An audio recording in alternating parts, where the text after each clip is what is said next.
திரு நாராயணன் திருப்பதி.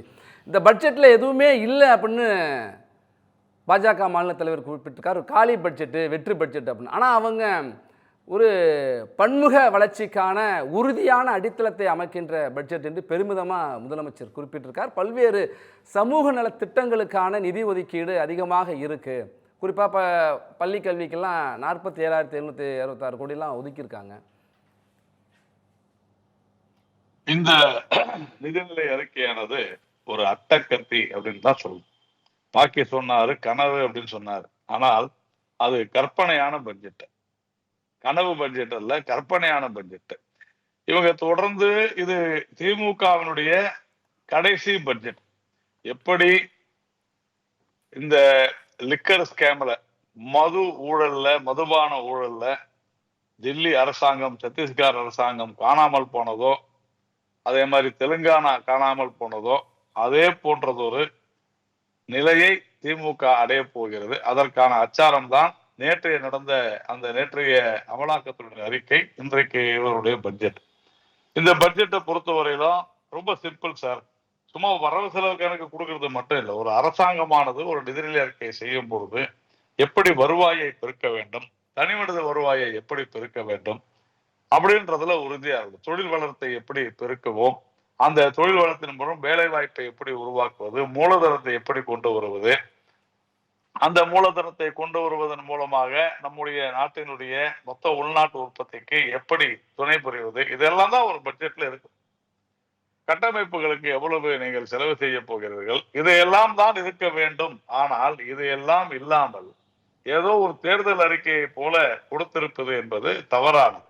அதே போல இந்த பிஸ்கல் டெபிசிட், நிதி பற்றாக்குறையை குறைத்திருக்கிறோம் என்று சொல்லி இருப்பது ரெண்டு காரணங்களால. ஒன்று, அவர்களுடைய பணம் இல்லாத காரணத்தினால செலவுகளை குறைத்தது.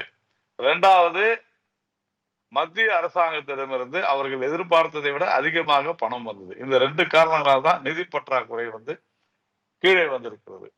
இது ஒரு பெரிய விஷயமே இல்லை ஆக்சுவலா. ஏனென்று சொன்னால், மக்களுடைய நலனுக்காக செய்வோம் என்று சொன்னதை, கொடுப்போம் என்று சொன்னதை கொடுக்காமல் விட்டிருந்த காரணத்தினாலதான். இதுல முக்கியமா 2-3 விஷயம் நான் உங்களுக்கு சொல்லணும். இதுல ஒரு காப்பி பேஸ்ட் தான் நடக்குது. ஒண்ணு, கடந்த வருடம் பாத்தீங்கன்னா கிராம சாலைகள் திட்டத்துல 2000 கிலோமீட்டருக்கு 1000 கோடி ரூபாய் ஒதுக்கீடு அப்படின்னு சொன்னாங்க. அப்ப கணக்கு போடுங்க எவ்வளவுன்னு பாருங்க, ஒரு கிலோமீட்டருக்கு எவ்வளவு. ஆனால் இந்த வருடம் பாத்தீங்கன்னா 6100 கிலோமீட்டர் தூரத்துக்கு 2200 கோடி ரூபாய் ஒதுக்கியிருந்தாங்க. எப்படி, எது சாத்தியம்?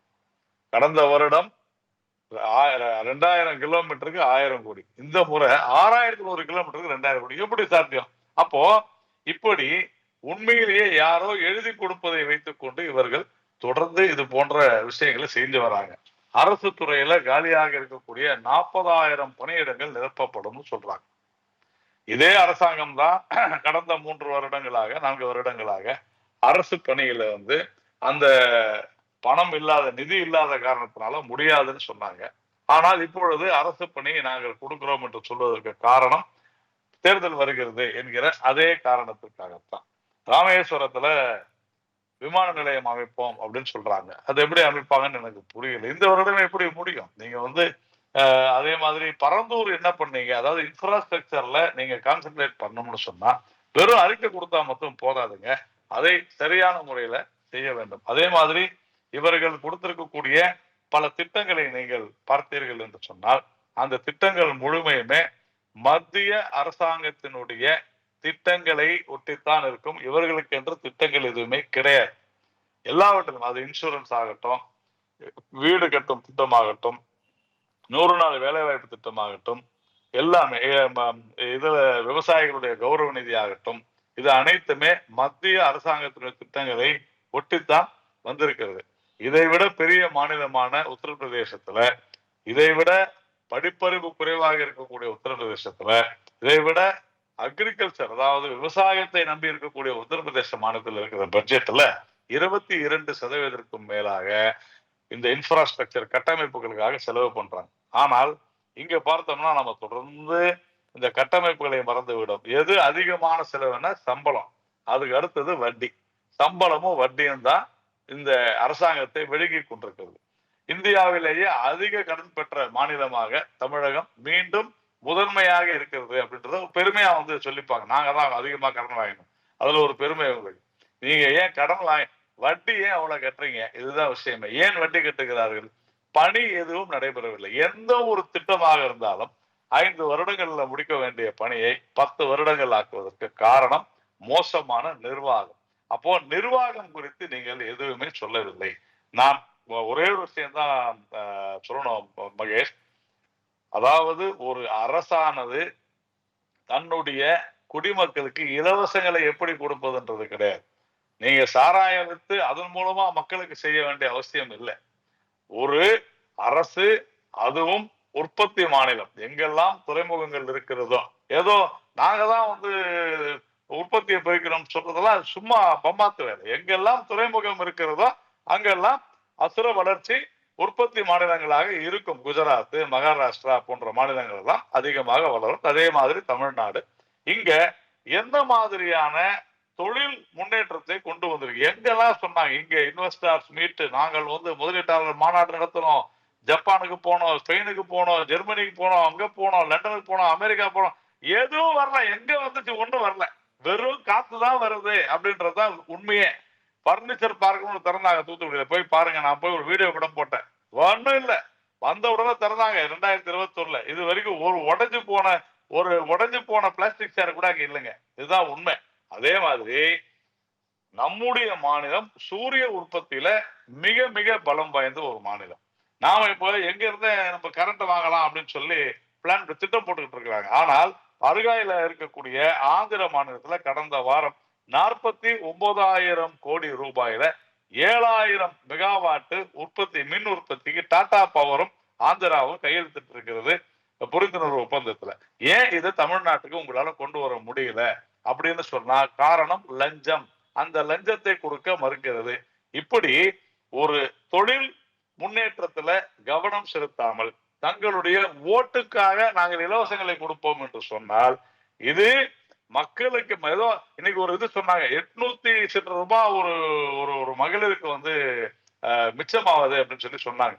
கண்டிப்பா இல்ல. நீங்க இந்த பக்கம் அது சொல்லுவீங்க. ஆனால் ஒவ்வொரு மகளிருக்கும் அவர்கள் மீதான கடன் எவ்வளவு அதிகரிக்கிறது, அதனால இன்ஃபிளேஷன் எவ்வளவு, பண வீக்கம் எவ்வளவு அதிகரிக்கிறது, விலைவாசி எப்படி அதிகரிக்கிறது, இதெல்லாம் மத்திய அரசாங்கம் கூட கடனை தான் வாங்கி இருக்கிறது. வாங்கிற விகிதம் கூட அதிகரிச்சிருக்கிறது. உற்பத்தி அதிகமாக இருக்கிற மாநிலங்கள்ல தான், அதாவது மொத்த உள்நாட்டு உற்பத்தியில் 28% வரை கடன் வாங்கலாம். ஆனா நாங்க 26% தான் வாங்கியிருக்கோம் சொல்றாங்க. மகேஷ் அதுதான் நான் சொல்ல வரேன், புரிஞ்சுங்க. மத்திய அரசு நீங்க அதை பாருங்க, பட்ஜெட்ல எத்தனை பர்சன்டேஜ் வந்து இன்ஃப்ராஸ்ட்ரக்சர் ஸ்பெண்டிங் இருக்குன்னு பாருங்க. கேபிட்டல் எக்ஸ்பெண்டிச்சர் ஸ்பெண்டிங், முதலீடுகளை எவ்வளவு வந்து செஞ்சிருக்குது, அத முதலீடுகள் இல்ல எக்ஸ்பென்சஸ் எவ்வளவு செஞ்சிருக்குதுன்றத பாருங்க, கேபிட்டல் எக்ஸ்பெண்டிச்சர். ஆனால் இங்க எவ்வளவு கேபிட்டல் எக்ஸ்பெண்டிச்சர்னு பாருங்க. கடந்த வருடமும் அப்படித்தான், இந்த வருடமும் அப்படித்தான். அதனாலதான் சொல்றேன், இந்த நிதிநிலை அறிக்கையானது வெறும் அட்டக்கத்தி, சும்மா வேணா சுத்திக்கிட்டு இருக்கலாம். நீங்க இந்த அமலாக்கத்துறையினுடைய இந்த சோதனையானது ஒரு மிகப்பெரிய சோதனையாக திமுகவிற்கு வந்திருக்கிறதுன்றதை நாம புரிந்து கொள்ள. உண்மையில் சொல்ல போனால் இன்னைக்கு இந்த பட்ஜெட்டை தாக்கல் செய்யக்கூடிய தகுதியே திமுகவிற்கு கிடையாது. அப்படி ஒரு ஒரு இதன் மூலமாக நாங்கள் சம்பாதிக்கிறோம் என்று சொல்கிறார்களோ, எனக்கு தெரிந்து இரண்டாவது அதிகமாக வரி வருவாய், ஏதாவது ஜிஎஸ்டி தாண்டி இதன் மூலமாகத்தான் அதிக வருமானம் வருகிறது. எதன் மூலமாக? டாஸ்மாக் 50,000 கோடி வர வச்சு இன்னைக்கு ஒரு முக்கியமான ஒரு விஷயம் பார்த்தேங்க நான். அதாவது பெற்றோரை இழந்த 50,000 குழந்தைகளுக்கு மாதம் ரூபாய் 2,000 நிதி உதவி. சார் நான் என்ன கேட்கிறேன், குழந்தைகளுடைய பெற்றோர் எப்படிங்க இவ்வளவு சீக்கிரம் இறந்து போவாங்க? இதுக்கு எவ்வளவு அதிகமா இவ்வளவு 50,000 குழந்தைங்க எப்படி இருக்கிறாங்க அப்படின்னு சொன்னா, கனிமொழி அவர்கள் சொன்னது எனக்கு ஞாபகத்துக்கு வருது. இந்தியாவிலேயே தமிழகத்தில் தான் அதிக இளம் விதவைகள் இருக்கிறார்கள். அதற்கு காரணம் மது. தமிழ்நாட்டுல மதுவை டாஸ்மாக் தவிர யாரும் சப்ளை பண்றது இல்ல. மதுவினுடைய பாதிப்புகள் சார்ந்து டாஸ்மாகுடைய முறைகேடுகள் குற்றச்சாட்டு கொடுத்து நம்ம நீண்ட செய்தி தொகுப்புகளை கொடுத்திருக்கோம். சிறப்பு விவாதத்தை நம்ம நடத்திருக்கோம். நம்ம அதை அடுத்த இதுல பேசலாம். இன்னைக்கு பட்ஜெட் சார்ந்து மட்டும் போவோம். மகேஷ் கேளுங்க, ஏன் இவ்வளவு அடுத்தடுத்து போலாம், பேசலாம் விரிவா. இல்லங்க, பட்ஜெட் சார்ந்துதான் நான் பேசுறேன். சரி. ஒரு 50,000 குழந்தைங்களுக்கு 2,000 ரூபாய் கொடுக்குறீங்களே, அது வந்து வெல்ஃபேர் ஆக்டிவிட்டி கிடையாது. மதுவினால் ஏற்படக்கூடிய மரணங்களை தடுத்து நிறுத்த இந்த பட்ஜெட்ல நீங்க என்ன ஒதுக்கி இருக்கிறீங்கன்னு தான் என்னுடைய கேள்வி. அது இல்ல, ஆக்கப்பூர்வமான எந்த விஷயமும் இல்லை. இது ஒரு அட்டக்கத்தி, அவ்வளவுதான் விஷயம்.